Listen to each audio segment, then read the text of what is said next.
Good morning and welcome to today's webinar, Discovering Traces of the Caddo in Northeast Texas. My name is Laura Cruzada and I'm the Public Involvement Specialist and Tribal Liaison for TxDOT's Environmental Affairs Division. We're now going to begin this webinar, so thank you so much for joining. Everyone is going to be muted as they come on, and if you have a question, please type it into the chat box. I'm joined here today by TxDOT archaeologist Waldo Trell, who we will introduce in a moment. I just want to make sure everyone can hear me, so if you're having any issues, please type it in the chat box. First and foremost, we hope that everyone is safe and well. At TxDOT, we're continuing to do business with many of us still teleworking and trying to navigate this virtual world. Work in the field and on site continues on a very limited basis as well. We appreciate your time and attention, and we hope that today's webinar is off without a hitch, technically. Bear with us as we navigate these types of virtual meetings, and I'm getting some chatter that there's some a lot of beeping going on, and unfortunately I can't control that because it's the webinar doing that, but sorry about that, you guys.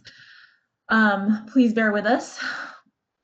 Before we begin, just a few things. This webinar does include a PowerPoint presentation, so if you're only joining by phone, we can work with you to get a copy of that.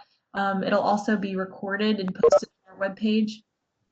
If you have any questions at any point during the webinar, please type your question into the chat box and send it to me or to everyone, and we'll try to address it. While I'm speaking, if you could send the chats directly to Scott, who's our Deputy Director of Cultural Resources Management, he's on the line as well. And we will address any questions about our presentation at the end, but be aware that we are monitoring it, and if you're having any technical issues, we'll be there to help.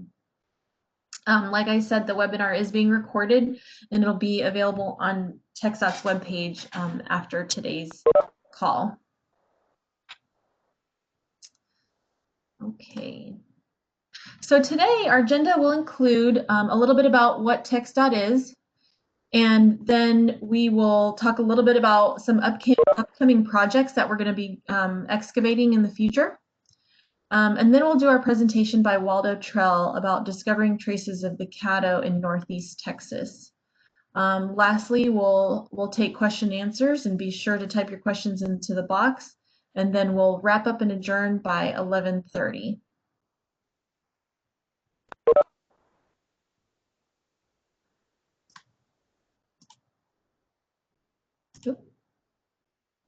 So first, we will start with a little intro about TxDOT's archaeology program, because when you hear about transportation, this is what the public thinks TxDOT does. But when we start talking about our program, we hear from a lot of people that TxDOT just creates a lot of construction delays and problems. But TxDOT actually does much more than that. Our teams of archaeologists, historians, and scientists work with our engineers every day to plan around the state's historic and natural resources. And it happens before we build roads and bridges. For example, during a construction project, the Texas Highway Department discovered Chase Caverns in 1963. TxDOT actually accounts for about 40% of permitted archaeological work in Texas, and we have excavated roughly 31 major archaeological sites in the past 18 years. And we have 11 archaeologists on staff that look at how construction projects might affect archaeological sites in the right-of-way, and we often partner with other consultants to work on our archaeology projects throughout the state. So the statistics you see here reflect some of our program highlights from 2019.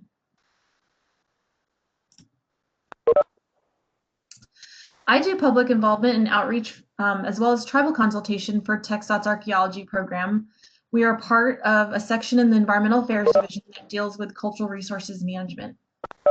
So what are cultural resources, you ask? They're historic places and spaces that make your communities unique. As TxDOT builds roads and bridges, archaeologists and historians review how transportation projects might affect Texas's history, heritage, and cultural environments. Cultural resources can include historic buildings and bridges, archaeological sites and cemeteries, sacred or religious landmarks, sites, and historic objects and landscapes. For today's webinar, we will be focusing specifically on archaeological sites and cemeteries. I'll give you a quick overview of our federal laws that guide our work, but first I'm going to pause because someone's giving me some advice on how to turn the beeping off. So hold on just 1 second.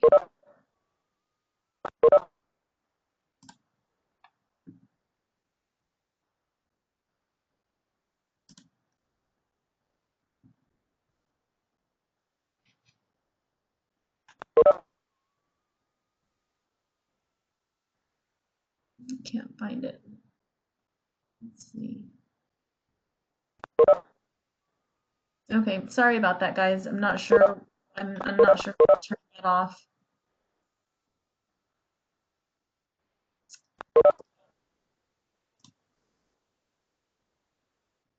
Okay.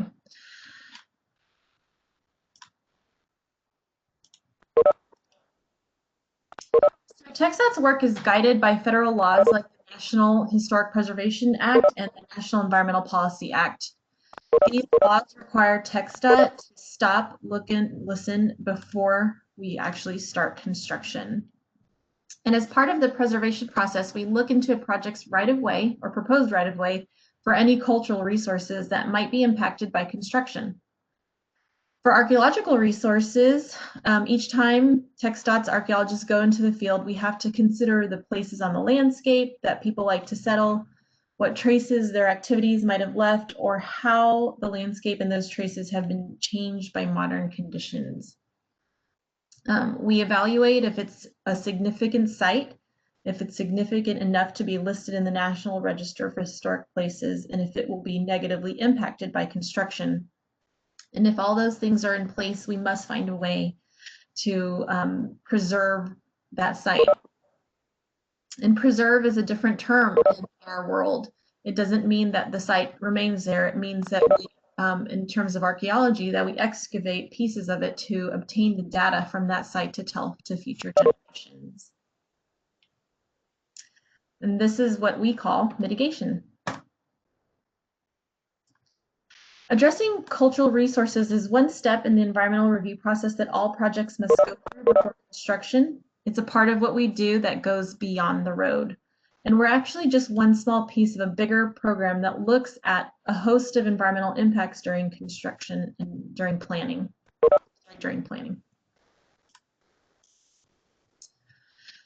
All of our archaeology projects go through this process, and we can't do it without you. Section 106 of the Historic Preservation Act includes working with the public and stakeholders on every step. On the screen, you'll see a summary of those steps that TxDOT takes every single time we're looking at a project.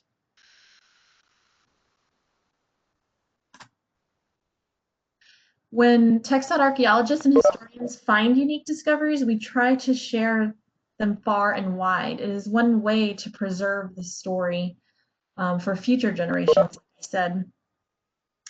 Some of you might be familiar with some of these things we've created, such as brochures, short videos, podcasts, posters, and more as part of our outreach education campaign called Beyond the Road. We want to share these things with you. So if you are interested, visit our webpage. It's www.txdot.gov and keyword Beyond the Road.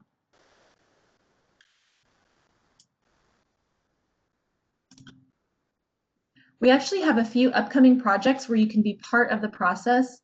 I'm not going to go into detail about these projects, but these are projects where TxDOT will not be able to avoid impacts to the archaeological sites in this area. The first project proposes to replace a bridge at Cummins Creek.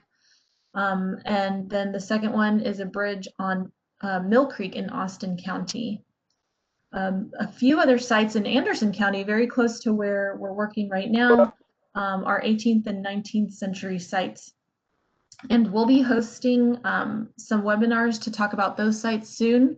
So please join us for those, we'll try to get your input on some of the ways that we can do outreach and education for these sites that are going to be impacted by construction. Again, we would like for you to participate, and there's several ways to do that. You can participate as a member of the public, or you can also participate as a consulting party. A consulting party has a very interested stake in the project. They might have an expertise or live in the area. We'll go a little bit deeper into what a consulting party is in future webinars, but all you need to do is ask to be a consulting party on any of our projects. And if you go to our webpage, you can search for archaeology, and it'll take you to our archaeology page where you can find more information, some project fact sheets about these sites. And excuse me, I said 18th and 19th century, and it was 19th and 20th century sites in Anderson County. So as I mentioned, we'll have more webinars from TxDOT Roadside Chat, and this is a plug for that before we go into our presentation from Waldo. We'll include some new webinars in the future as well on how to become a consulting party and all about TxDOT's historic preservation process. And we hope that you guys stay tuned for those as well.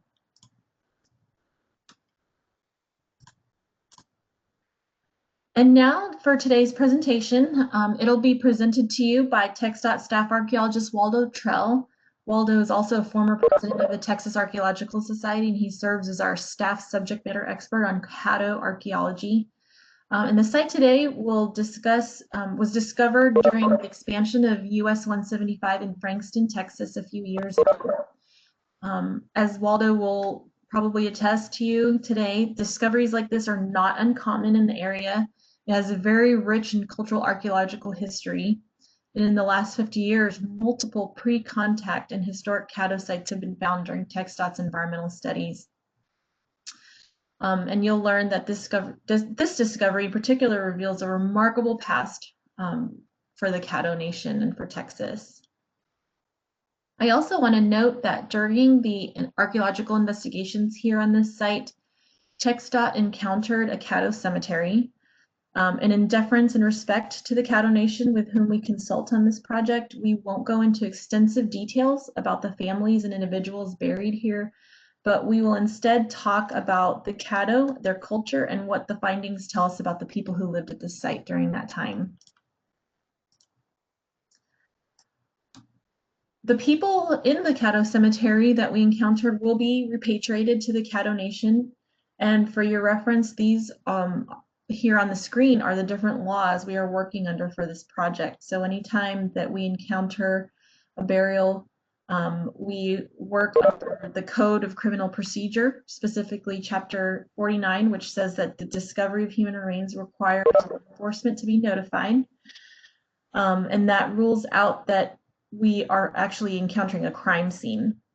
And so this is true for all of TxDOT projects, and we must call law enforcement anytime we find a burial.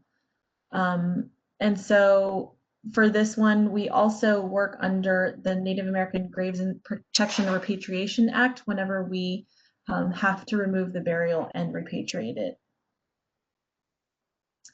Again, the details of this burial will not be the topic of discussion for today's webinar,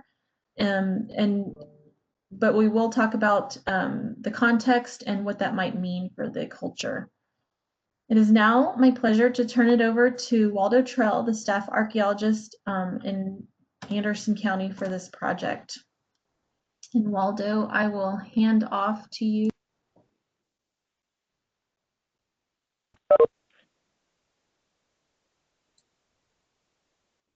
All right, thank you. I am just waiting for the controls.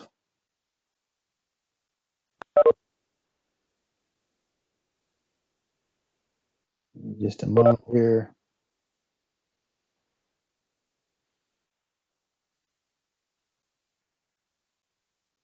Okay, I got them.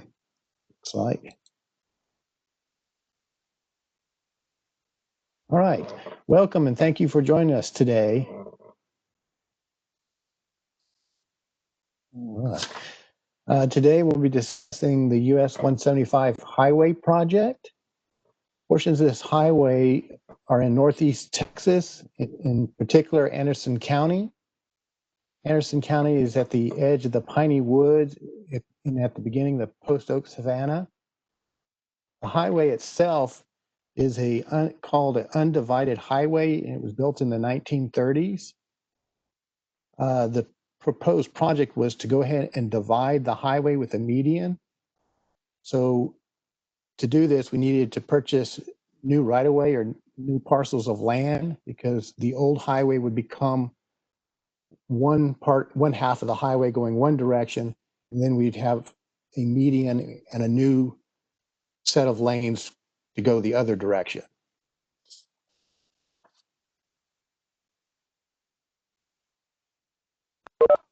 And I seem to have lost my controls. Okay, there we go. Okay. The timeline on this project, the project started in 2003, and we progressed with the surveying of parcels of land that we got right of entry to. But in 2008, the project was put on hold for various reasons. And then in 2014, the project started back up. By this time, we had acquired all the property, so we had right of entry. So we needed to go ahead and finish up the survey. While I was doing background reviews, which consist of checking our known records for known sites and potential areas that could host a archaeological site, being a good area for one, I was going through the old 1930s highway plans where the surveyors were planning to put the highway, and they typically go about 100 feet out from the highway and record anything of interest like wells or houses, and they marked the property boundaries, and they listed the names of the owners of the property. And while I was looking through it, I noticed that one of the farms was named A.S. Mann. And I thought that looked familiar. And I remembered that a while back, I had been reading about some of the sites that had been discovered in the early 1930s, but had been lost, their actual location. And I remember it occurred to me that one of the sites was named the A.S. Mann site. So that was obviously a strong hint that that's where the site was. And so I looked into it, went to the Texas Archaeological Research Laboratory, and they had one of the original reports. And as I read through it, it did sound like the right place. The only thing was the directions of how to get to the site from the nearest town were incorrect. And if you followed those directions, it would put you actually in the next county. But it kind of explained how the site got misplotted.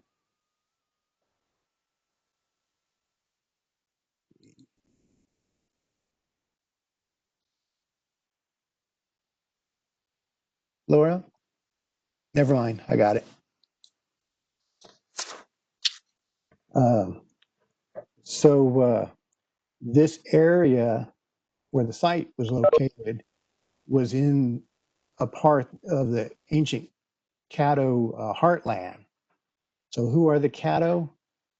Today, the Caddo nations are headquartered near Binger, Oklahoma, and have over 4,000 tribal members. The Caddo keep their traditions alive with oral stories, songs, dance, teaching, and festivals. The ancient Caddo lived on the outer edges of the American Southeast pine forest in what is now Oklahoma, Arkansas, Texas, and Louisiana. So those four corners that come together was their homeland. They lived in this area for over 1,000 years. And when I say over 1,000 years, I mean that archaeologists can recognize their cultural remains, their artifacts, for at least 1,000 years. They could have been in this area much longer, but from an archaeological standpoint, we can say at least 1,000 years. And while they share some similarities with the Mississippi mound cultures nearby, they were independent of it. they had their own leadership and customs. And they too, though, were a ranked society with different social classes. And so you had most of the population were farmers. They grew their own food. However, in this ranked society, they also had people that specialized in certain things, the leaders, the religious leaders, the medicine people. They were all kind of socially classed and ranked.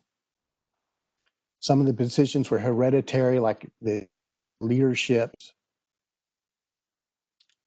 and then other ones people can move into, like, for instance, the warrior class. The ancient Caddo were known for being great farmers. They were also traders. They made beautiful ceramic vessels and cane mats and baskets. They constructed religious earthen mounds, and they controlled a very large homeland. They traded their salt that they actually mined and processed. They traded also their ceramic vessels, their food surpluses, and bows made out of bozark wood. Bozark wood is one of the best woods to make bows out of. It's super strong but flexible.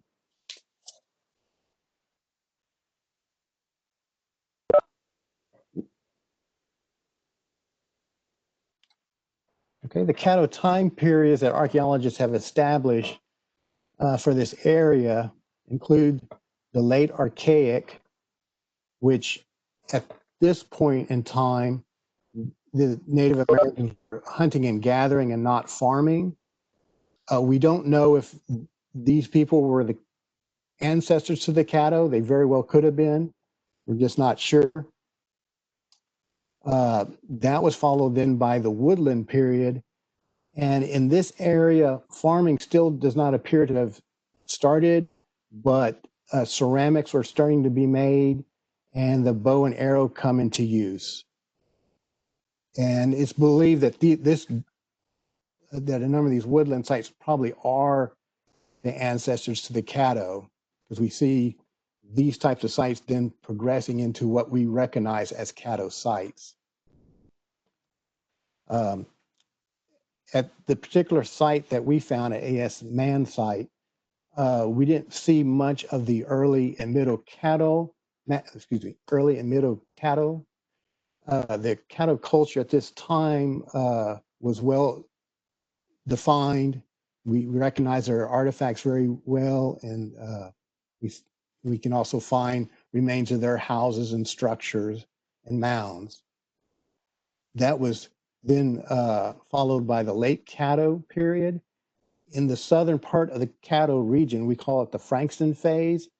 That's because we've noticed that certain artifacts, like the ceramics and stuff, have different designs on it than ones we find in other parts of the Caddo homeland. It's believed that this probably is because the Caddo homeland was made up of different tribes. They all spoke a similar language, had similar customs, and recognized each other as Caddo. But we believe that since there were separate tribes, that sometimes this caused differences to show up in, like, the designs of their vessels and things like that. And so Frankston phase is probably representative of a particular tribe in that area at the time. So there's regional differences. The late Caddo is then followed by the post-contact period, after the Europeans make contact.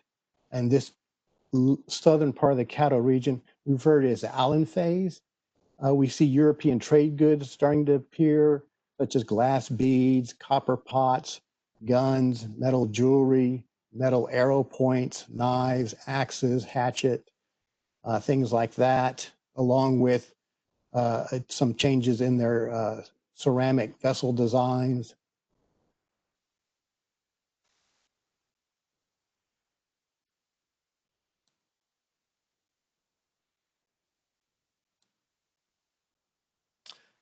This is a Spanish map from 1691 of a Caddo village. They probably varied somewhat, but it gives you a basic idea of what a Caddo village could look like. What you're looking at there, you see groupings, and in those groupings, you're looking at the Caddo houses, their corn cribs where they stored their extra surplus crops, their arbors, shaded areas to do activities under, protect you from the sun. And the outdoor activities would include things like cooking outdoors and also making tools and things like that. They also, some of the villages, not all, but some of them also had these mounds and communal meeting houses. In this particular map, there is a mound that's shown on the left-hand side. It's that larger looking structure there. So the northern half of the Caddo homelands, in other words, north of the Red River, it was a fairly organized, centralized leadership overseeing many villages and communities. But south of the Red River in Texas, it was more rural and the villages were more spread out. And so they had more independence and autonomy.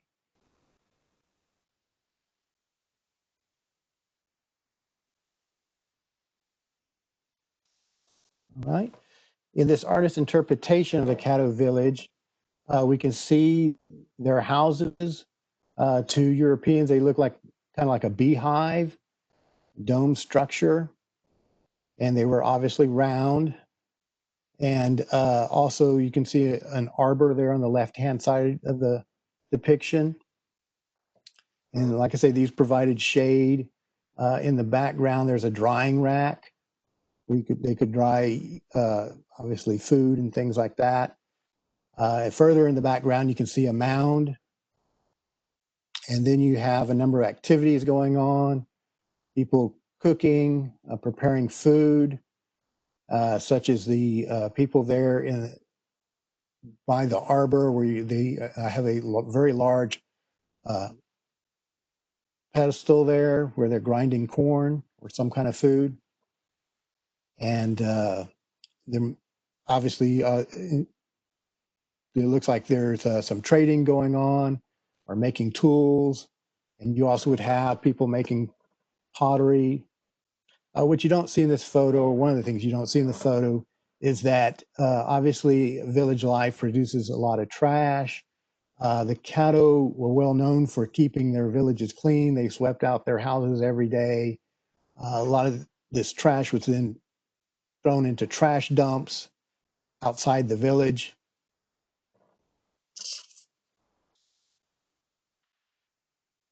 And like I said, some of the villages, they had mounds. In the early and middle Caddo period, especially the early Caddo period, you would sometimes have mortuary mounds where obviously important leaders and stuff were buried, but eventually these were replaced with like temple mounds. Temple mounds are structures that don't have burials, but they were usually built over a burned structure, probably a house. It's believed that these structures probably represented a important Caddo leader, someone very important to the village, and they passed away, and then their house was burned and a mound erected over it. And over time, they would continually build the mound, and so the mound would grow larger and larger over time. Now, obviously, these mounds were built by digging the soil and putting it in a basket and carrying it and actually mounding it up. It was a very intensive effort to do. Some of these mounds had structures on top.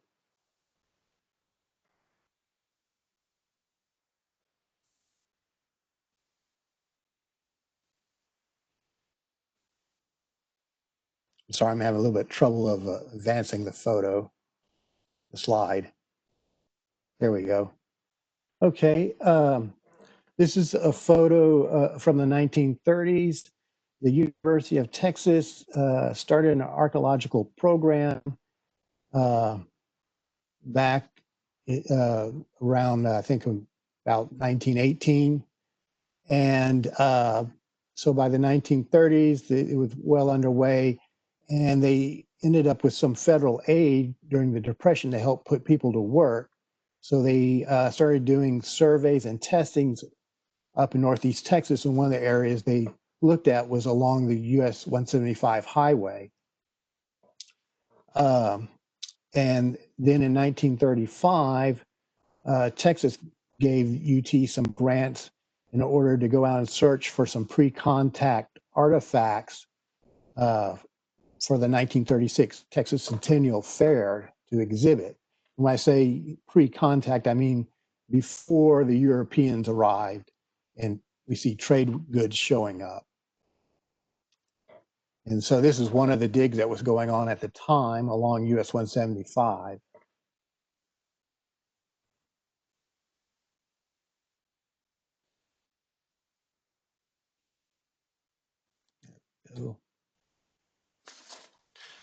This is another survey and testing that took place along US 175.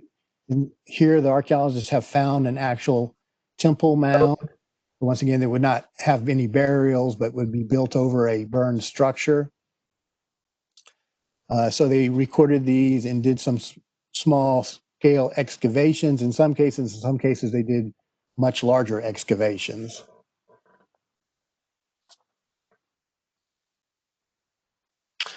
And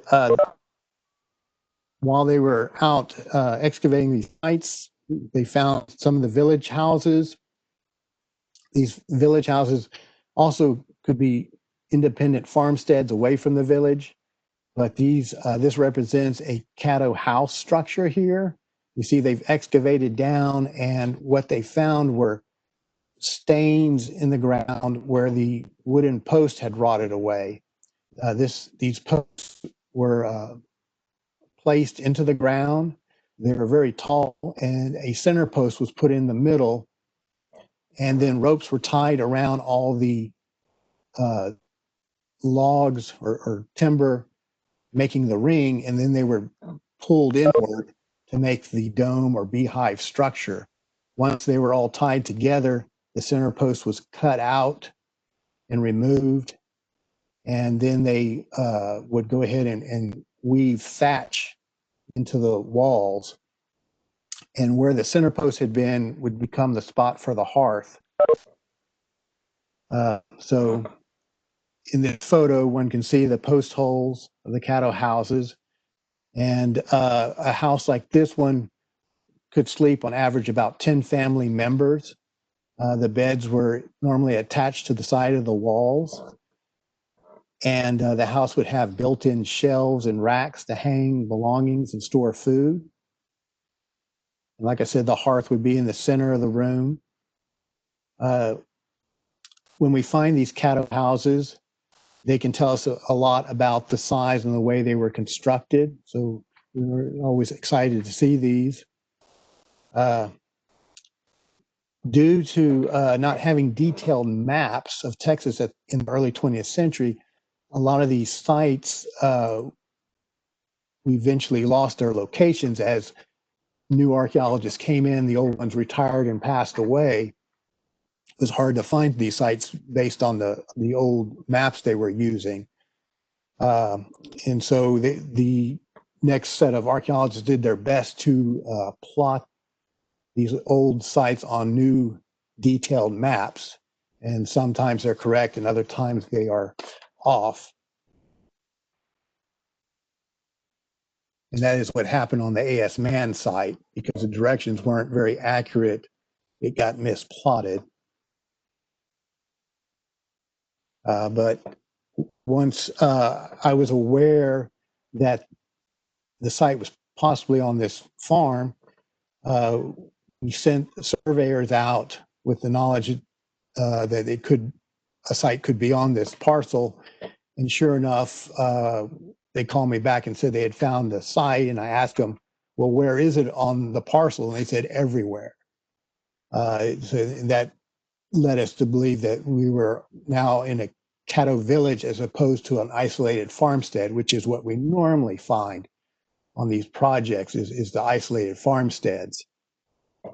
So when they did the survey, they looked at the whole field and found that the north side of the field had the most artifacts, which was going uphill. However, the engineers decided that they could reduce the size of the actual amount of land they needed to take at that location, so they pulled it back by I think it was at least 25 meters, and then that cut out the part where we actually have the strongest amount of artifacts.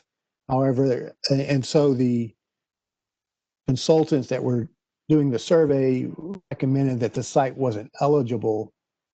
But when I looked at the data, I realized there were a number of artifacts still coming out in one particular location to the west of the field. So we mounted another survey and did additional work there. And we determined that there were quite a few artifacts on that western side of the field. And so we decided that it was did have research potential and would need to be mitigated. Also, the archival research had indicated that when the site was originally worked in 1935, they did notice domestic artifacts scattered on the surface. However, the landowner had told him about seeing what he believed were some burials where the ground was eroding. And so that was where the 1930 excavators focused. And they did find 2 burials. And they stopped after they recovered the 2 burials. But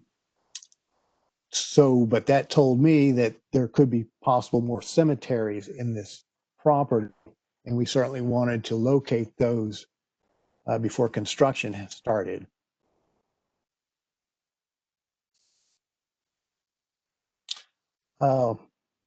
Once we started the excavations, we started discovering a number of different types of activities going on in this field.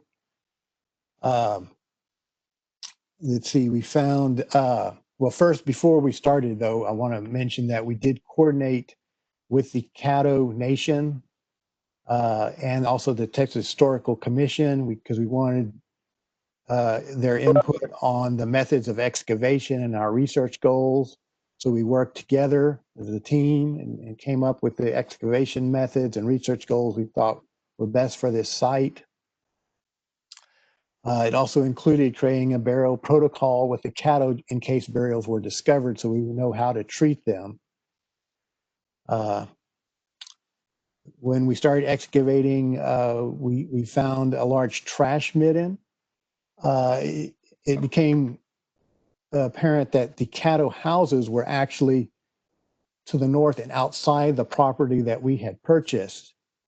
So while we couldn't find the foundations of the Caddo houses, which are always interesting, we did find the trash that they were disposing of.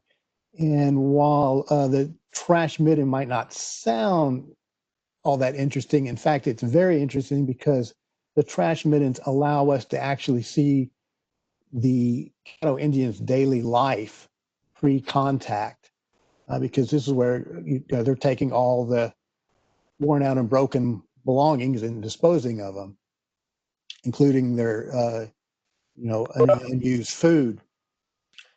And so we came upon this large trash midden, and then we discovered a lithic workshop, which is where they would have been making stone tools. However, we were surprised in this workshop area, and we determined it was a workshop area based on all the debris there, all the stone debris. But it looked different from most workshops that we see at Caddo sites. In fact, usually we don't see anything we can define as a workshop. We just find scattered debris across the site. But it was very intense in this location. But the material we were finding was not local stone. It was clearly imported stone.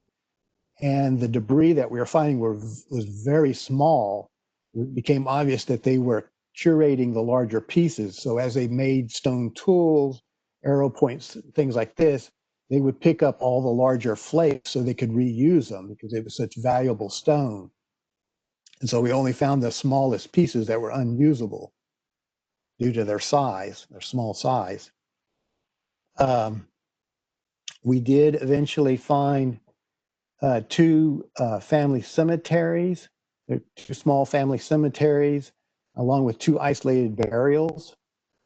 Many of the burials in these cemeteries appeared to be elite individuals based on the number of belongings and the fact there were so many trade items with these individuals.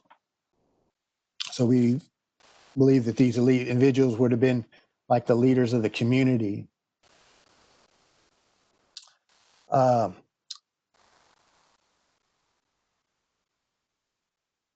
Oops, sorry about that.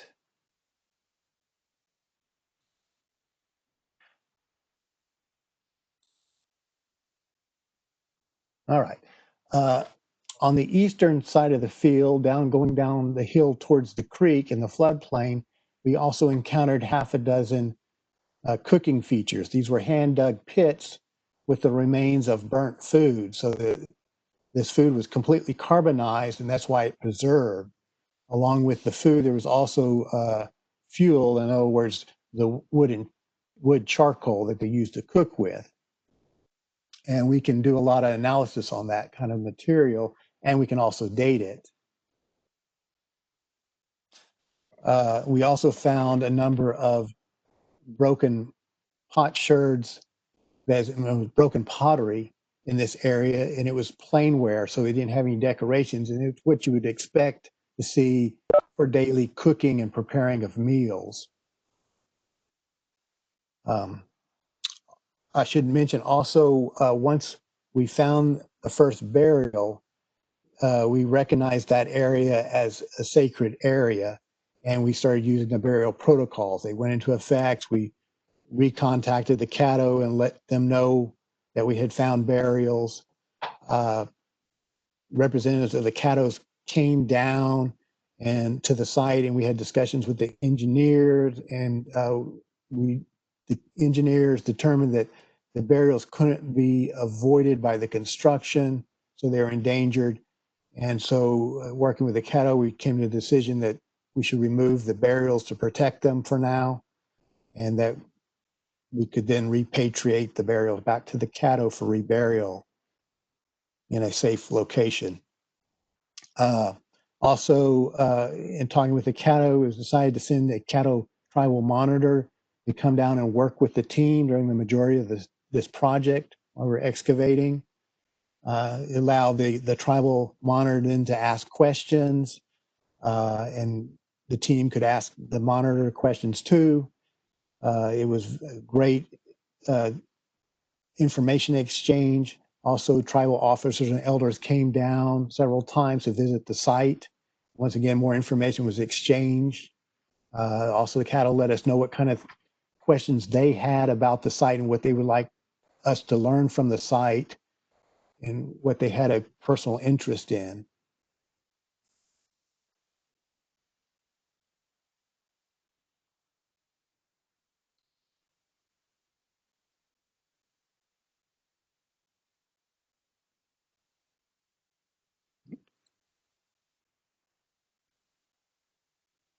There we go. All right. Types of artifacts that we found in the trash midden included 12,000 pottery sherds. So we didn't find the houses, but we certainly found signs of their daily life in this midden. These slides here show several different unique designs of pottery. The Caddo had many decorated types of designs that they would do on their vessels and different shapes of vessels.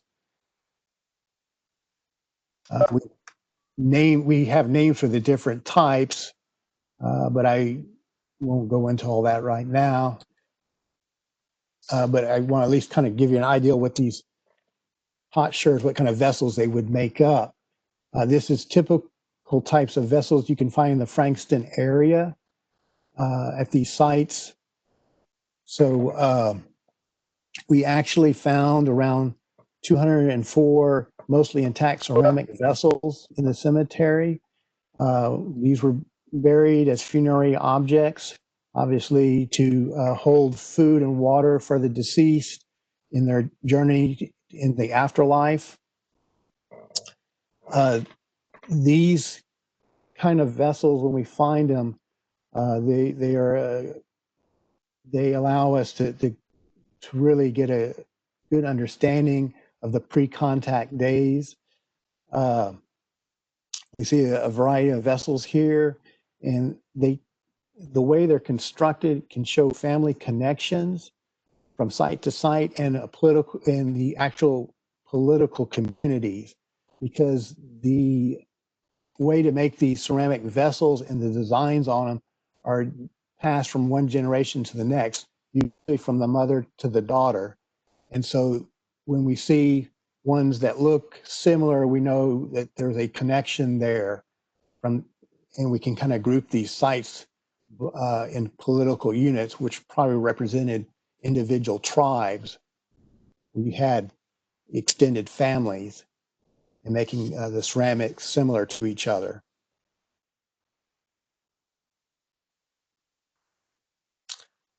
These are examples of patent engraved vessels.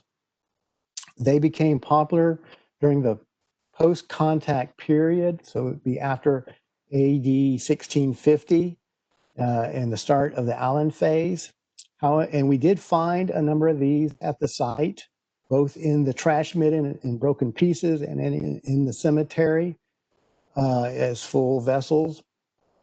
However, what we did not find was European trade items that usually accompany these kind of vessels. So that led us to believe that the time period we're looking at is actually pre-contact. These vessels did start up just before the European trade goods show up. It looks like we caught that moment of time in this village.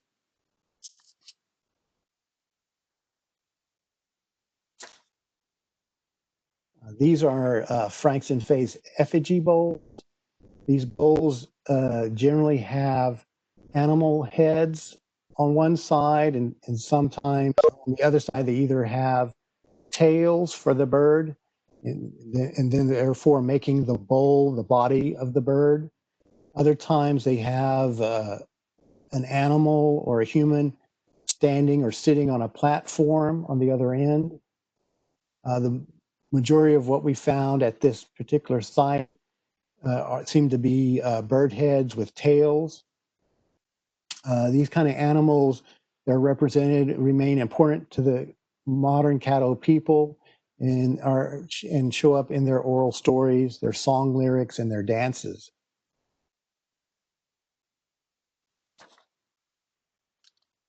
Bowls like these would have contained food for storage, or you could use them to cook with.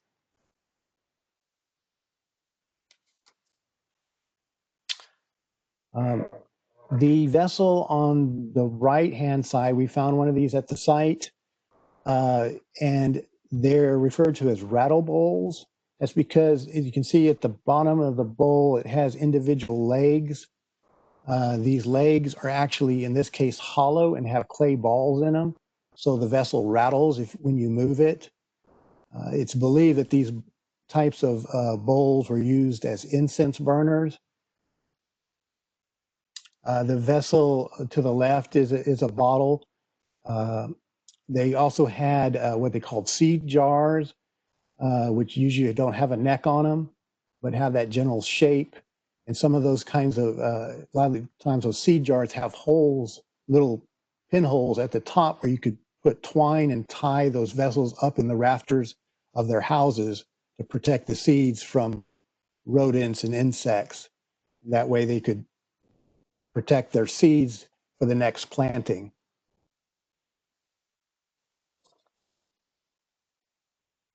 We also found at the site 9 intact elbow pipes.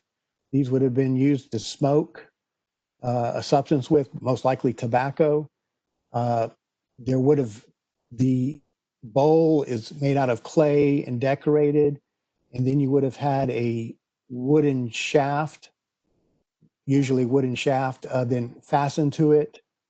That would have been the actual mouthpiece. And these types of bowls, the designs on them changed over time. The ones that we saw at the site all relate to this Frankston period, you know, basically in the 15 and 1600s. These are an example of what the pipes look like with all the soil removed. You can see the decorations. There are obviously many types of decorations that could be on these, but these are typical types of pipe bowls that are found in the area. And you can find these also in the trash midden. Of course, they'll be broken in the trash midden. But either way, they tell us a lot about the time period.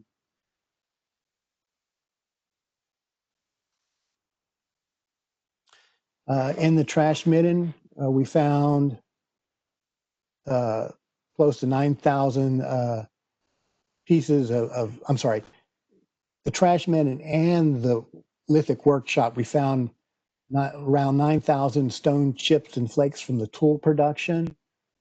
In the trash midden itself, we found around 90 tools.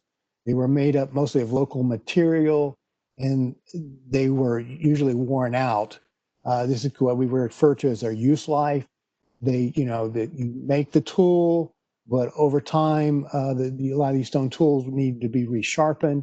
And every time you resharpen it, you remove more of the stone, and they become smaller and smaller and more blunt, and eventually become unusable. So we did find in the trash bin a number of worn out dart and arrow points and other tools. What we have in this photo up in the upper left-hand corner, you can see in the very upper left-hand corner is a worn out arrow point. And then next to it, you have what was either a much older dart point or a knife that's been recycled and turned into a punch or drill. And then the drill or punch broke at the tip and was thrown away.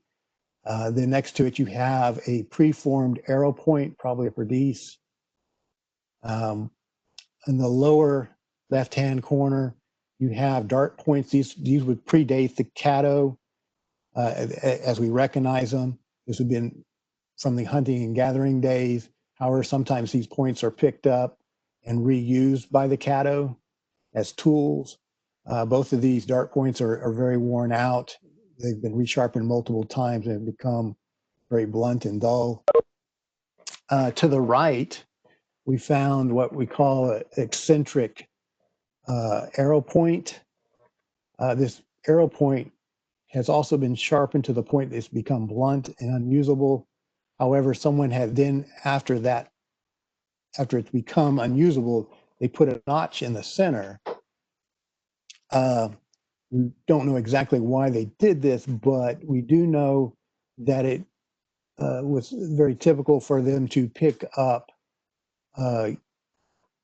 worn out tools or flakes and stuff and practice their flint knapping skills, their tool making skills by using these worn out pieces to put notches in. Because obviously you need to be able to put notches in your tools or arrow points, and that required a lot of practice. And that may be what happened here. Someone was just practicing, but obviously they were pretty good at it if they could put it right dead center in the middle, which is pretty tough, I would think, right on the point.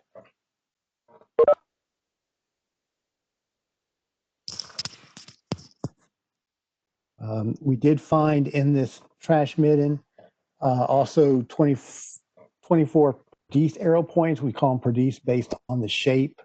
That point up in the upper left-hand corner is probably a worn out perdice point. But those were made between around AD 1300 up to AD 1700 in this area. So that fits very well with a site that you would expect to be occupied in the 1600s.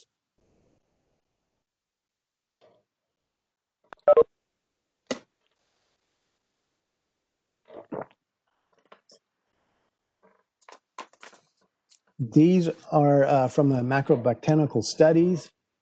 I mentioned that we found 6 cooking features. They were in pits, and these were carbonized remains that we took out of them. So a specialist looked at these, and she was able to determine that these cooking pits held remnants of corn, squash or bottle gourd, cane stem, which is edible, hickory nuts, and acorns, also edible. The woods in these cooking pits included 66% oak wood, 12% hickory wood for fuel, and there was 9% pine wood. And then about 13% other types of woods like maple and elm. The dominant fuel was at 66% was oak, and there's probably a preference for oak since it is a very dense wood. It burns for a long time and generates a lot of heat.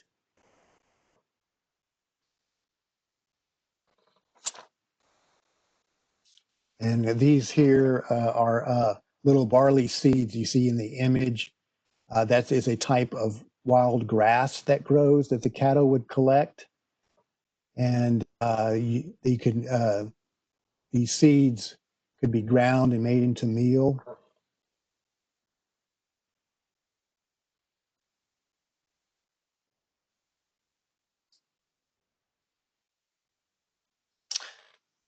All right. Here's some more grass seeds. These are called erect knotweed.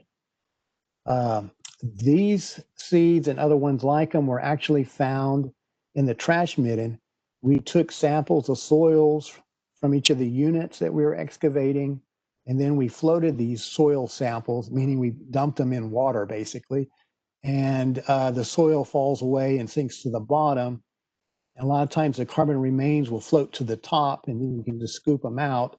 Some carbon remains will sink, but they will get caught in nets below. So once we removed both the carbon pieces that were floating and caught in the nets underwater, the expert looked at these and found quite a high percentage of corn. We found like 75 pieces of corn. That's very high to recover from our archaeological site. We also found the hickory nuts, acorns, little barley. Once again, that's a type of grass that's edible. The seeds are erect knotweed, a type of grass. Sapodium, also a grass, May grass. Sunflowers, grape seeds, wild bean, wild pea, and greenbrier, all edible.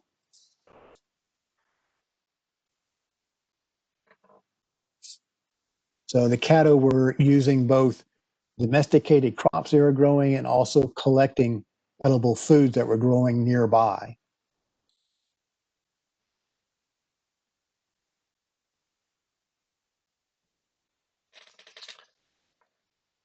All right. This is in this photo, you're looking at a wild pea that was found. Also in the flotation samples from the trash midden, we found medicinal products. In other words, herbs and plants that could be used for medical needs like verbena and evening primrose. We found fiber plants such as, where these were plants that you could, because they were very fibrous, you could make rope out of and twine. It included cattails, something from the carrot family, also cane,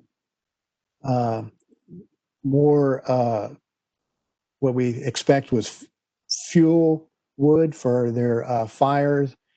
We found 47% pine wood, 40% oak, 7% hickory, and then 6% other types of wood, but that did include bodark and yopon.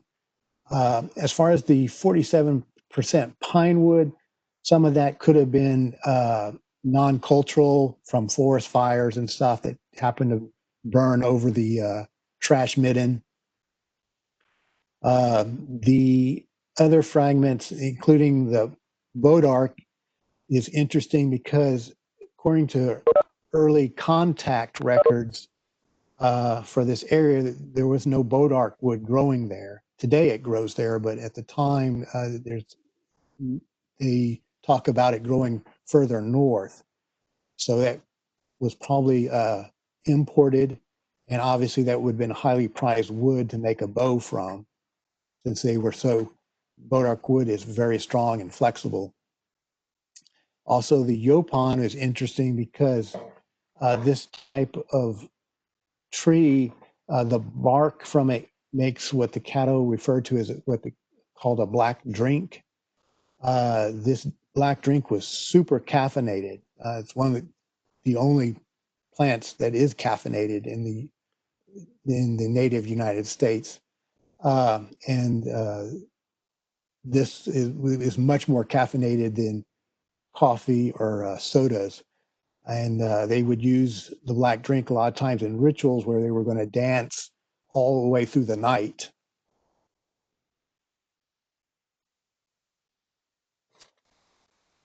This is an image of a grape seed that we found.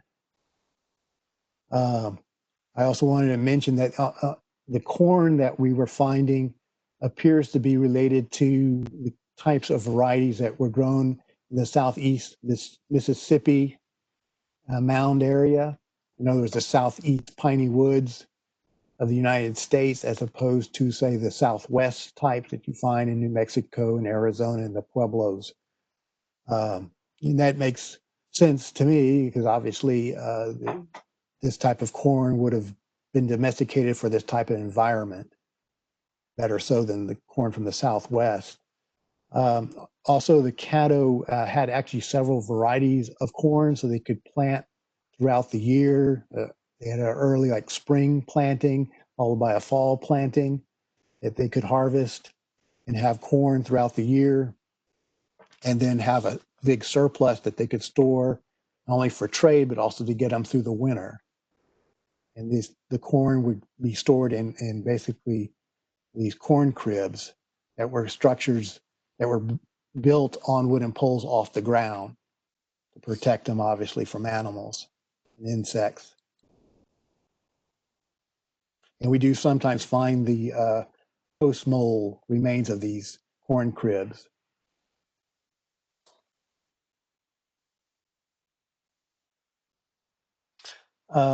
Some site observations from the two small family cemeteries that we found of interest was evidence of cranial modeling, trade items, and unique artifacts.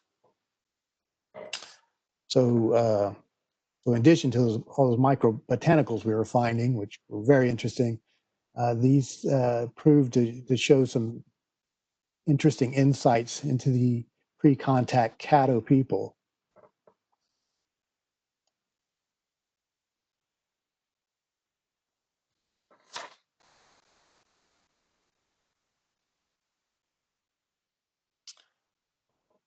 One of the things that was discovered when a physical anthropologist was looking at the human remains from the burials, 8 individuals, well, I should say that in Northeast Texas, the soils are very acidic and do not preserve organic matter well. So it's common sometimes to find in a burial, no human remains are left, just the funerary objects in these pre-contact settings.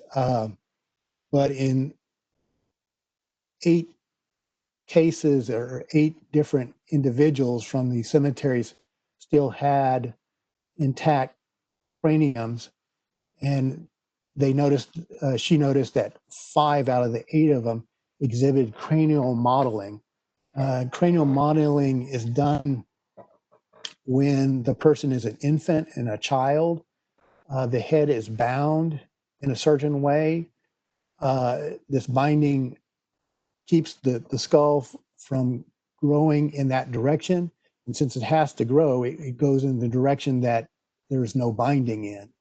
And so when you do this, you can actually modify the way the skull or the skull looks, which obviously gives a unique look to that person physically. And what we found was that out of these 5 individuals, it matched up with what we've seen at other Caddo cemeteries, which seems to show that the cranial modeling follows maternal lines. The Caddo, they base their family lines maternally. In Western society, we're used to passing surnames down on the paternal side of the family. But in the Caddo, their clans were passed through the mother. And what we noticed about the cranial modeling was that when we find cranial modeling in these family cemeteries, they will mostly the same shape. And when we find a shape that's a cranial modeling that's different from the rest, it's always a male. And this would make sense if, and we know this from the explorers of Spanish and French wrote in their diaries about how when the Caddo would marry, that the man would always go to live with the wife's family because the clan is maternal. So it would make sense that if the man is from a different clan or maternal line, that they would have a different cranial modeling, and therefore, when they were buried in the cemetery, they're going to stand out. It's different from all the other cranial modeling. So this is in this image, there's an example here, obviously, of an infant having a binding on their head there, which was going to create a particular look. And then on the right-hand side, that is, in this case, a Mayan Indian sculpture of what a Mayan would look like with cranial modeling. In this case, that individual's head was bound in such a way that the head grew towards the back and up. In this particular, at this particular site, the cranial modeling was done in such a way that produced a normal, natural human skull is a little bit oval shaped in side profile. But in this cemetery, the cranial modeling would cause the skulls to be more rounded. So a little bit more forehead would have been noticeable. And but the male individual head, on the other hand, was done more like this Mayan Indian on the right hand side of the photo there, that his forehead was pushed even more at a lower angle than this Mayan Indian, and causing the head to go at a lower angle further back.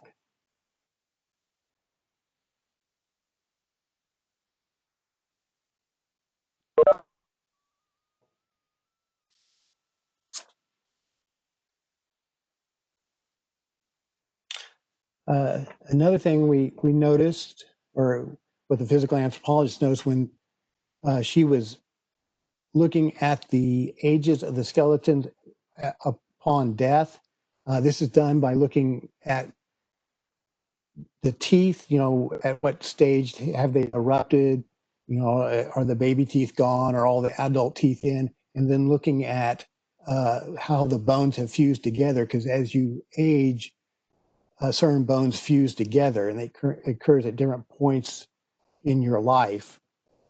And when this was done, we ended up, I'm afraid my scales didn't show up here, but you can still see it in this pie chart, that the majority of the people in this one particular family cemetery, 43% were juvenile, between the ages of 1 and 14. We didn't find any infants, and that's typical. Usually infants are not buried in family cemeteries. They're buried in isolated graves, usually under the houses. And then you can see after the juveniles, 43%, you have 22% died between the ages of 25 and 34. And then, 14% between the ages of 15 and 19, 7% between 20 and 24. And you have nobody in the cemetery that appears to have gotten to 35 or older. Everyone in this cemetery appears to have died before they were 35.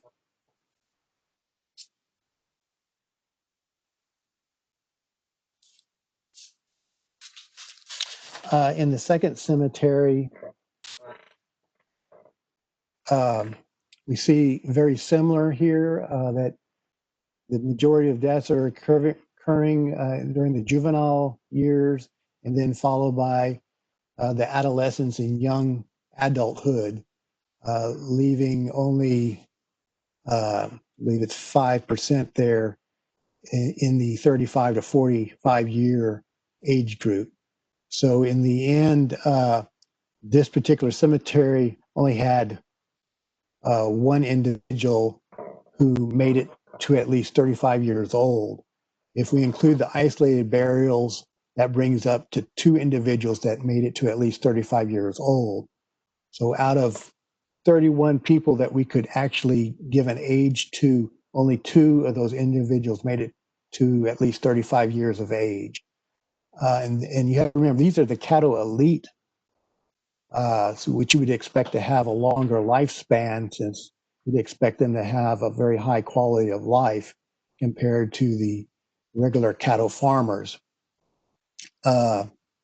What this says is that probably, and based on the time, we know that this village was being occupied between the 15 and 1600s.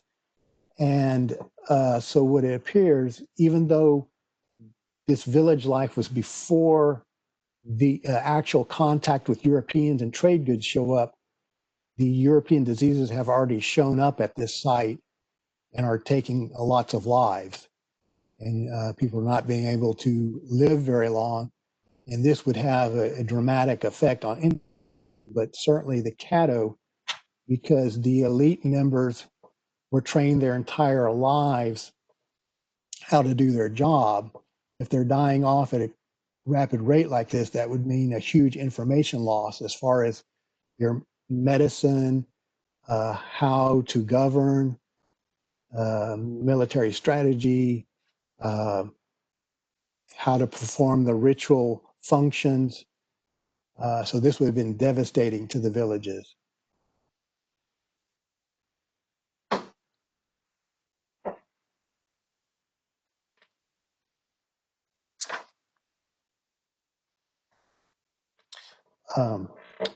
In this research by Bob Skiles, you can see those color lines are representing known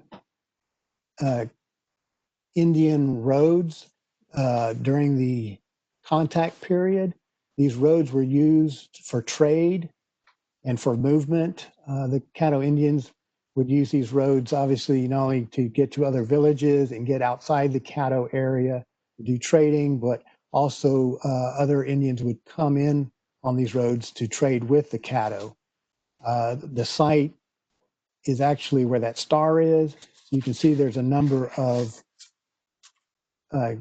these Caddo traces or Indian roads traveling all around it from different directions, which also explains why we're seeing so many trade items. Also, this, like I said earlier, that this particular site is right on the edge of the piney woods, which puts it on the post oak savanna. And this would allow trading with groups outside the Caddo area, such as the Plain Indians and Central Texas Indians. So this village was in a very good position to do trade with non-Caddo Indians, and it would have had access to resources from the Southwest United States and the Northern Plains in Central Texas and the Gulf Coast.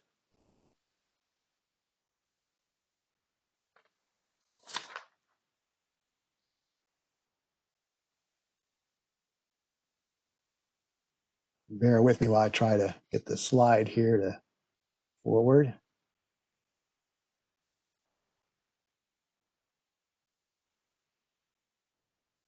There we go. Okay. At the site, we did find a marine shell pendant that was made from a conch shell. This would have been the central portion of the shell. So it would be represented with a twisting motion going down the shaft, since that would be the natural makeup of the shell as a conch shell twisted. And you obviously would have holes drilled on the ends to be worn as pendants. So this obviously shows trade with the coast, because obviously this would have been from salt water, the Gulf Coast would have been the nearest, obviously, place that something like this could have come from.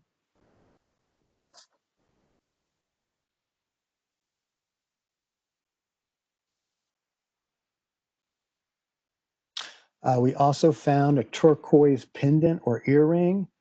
Obviously, this would be from the Southwest, from the Pueblo area.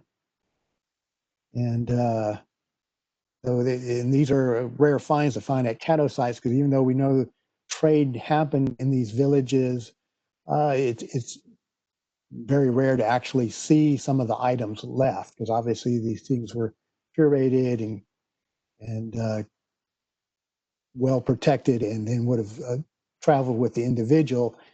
Except when they die, it was customary to bury all the belongings with the individual.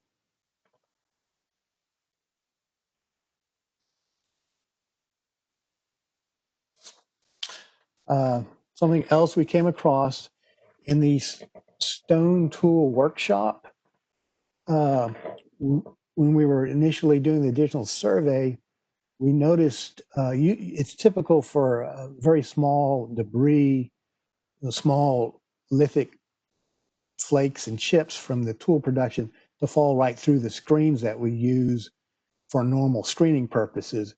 But every once in a while they can get stuck in the screen. But we started encountering lots of pieces getting stuck in the screen, which told us there must be lots of microflakes. So as part of the strategy of the excavation, we started employing very fine screens to sample soil and capture these. And as I said, that what we noticed was that these things are made from imported stone. We found actually 41 obsidian small flakes or chips. And I'll get into what obsidian all is, but we rarely see obsidian occur at these Caddo sites. We're lucky if we see one or two pieces, and we found 41 in our sampling. Like I said, these were definitely all different kinds of imported stones that we're seeing. And the small size of it shows that they were collecting the larger pieces to reuse from their tool making. We also found an obsidian arrow point, a broken one in the crafting area. As far as what obsidian is, it's volcanic glass, and it's a prized raw material for cutting purposes. It makes very sharp cutting tools. There's no good sources in Texas, so these have to be traded in. They usually come from the Southwest United States, Mexico, or the Northwest United States. They usually were traded with either from Pueblo Indians or Plain Indians. We do plan to do analysis on these pieces because we can source them through chemical analysis.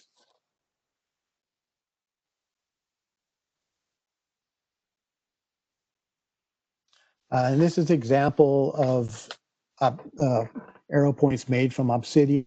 We found several of these at the site.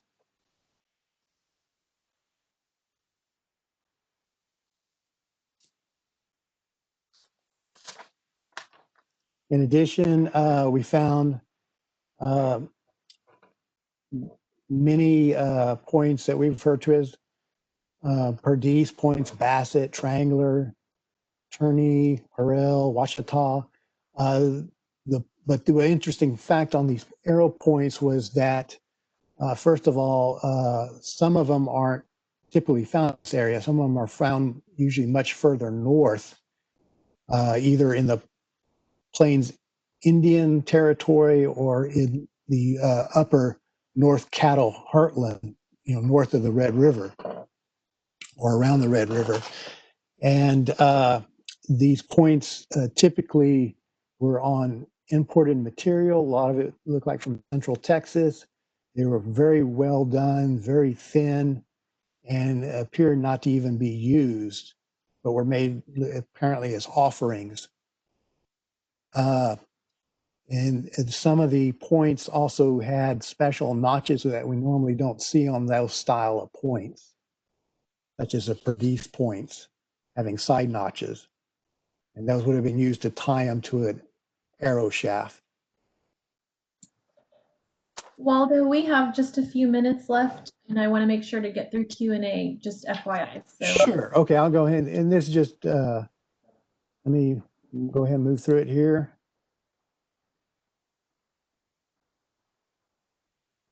Whoop. All right, try to back up. I'm having some problems with advancing the slides.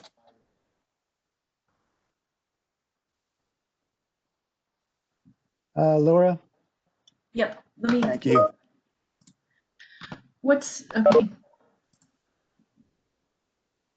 Which slide do you want to Okay. go to? Let's see, keep going down.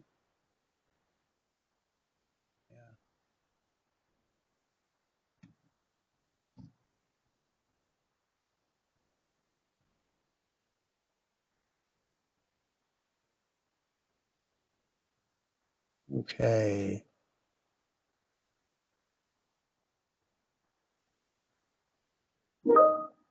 See, do I have control? Well, anyway,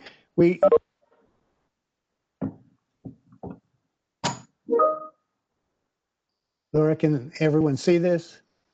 Yes. We need Okay. to run the slideshow, though, because you took it off. Oh. How would I run that? Okay. If you let go of your mouse for a second, I'll. Okay.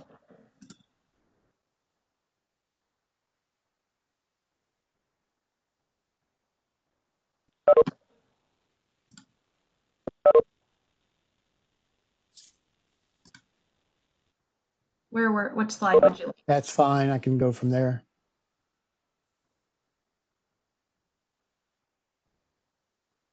So that's an image of more arrow points we found. We found just large clusters of arrow points made as offerings.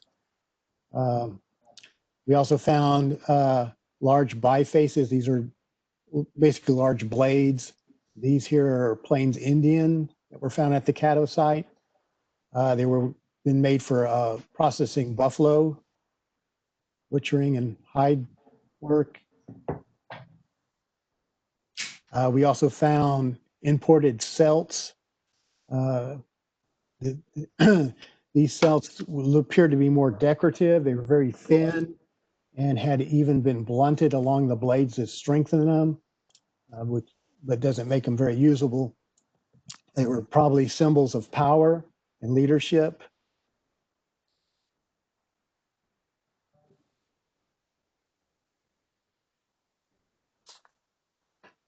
This is one thing I wanted to talk about.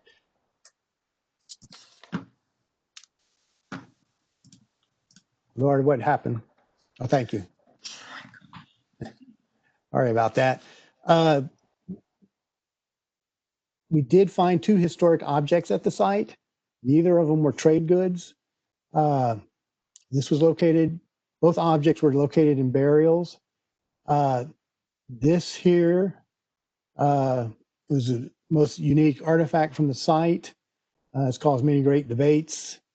You normally don't expect to see dragons in the Holy Roman Empire at a Caddo site.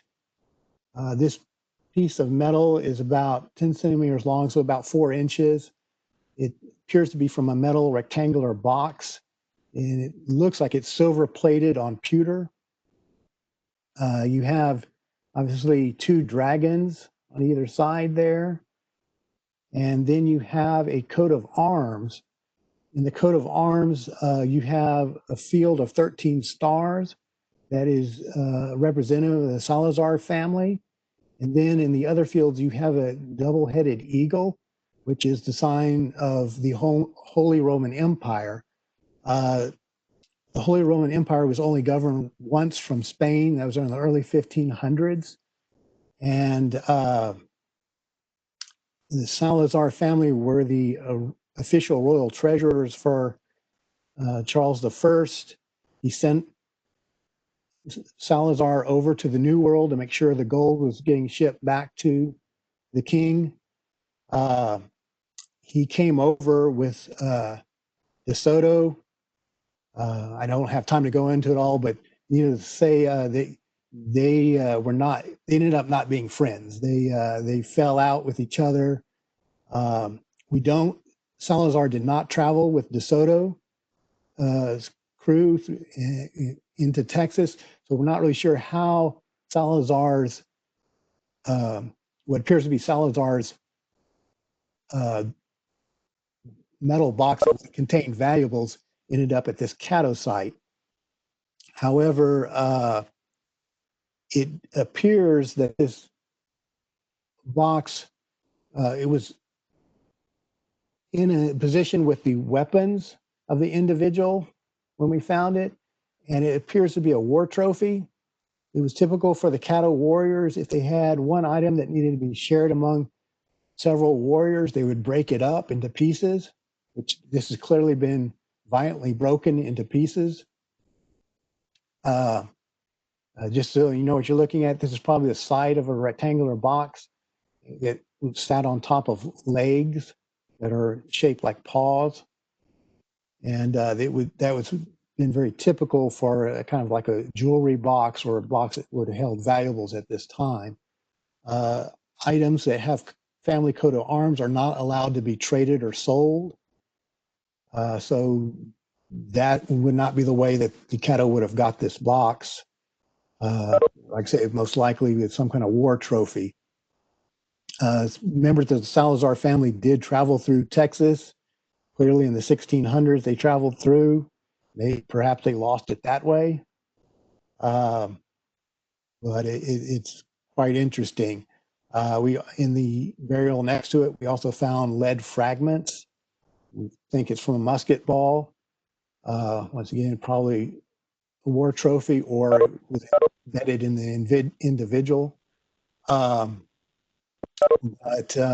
neither of them are trade items, and we don't see any trade items. So we believe that this site is right on the verge before the Europeans make contact with trade items. But obviously conflict is already going on. All right, I'll just turn it over here to Laura. Thank you very much.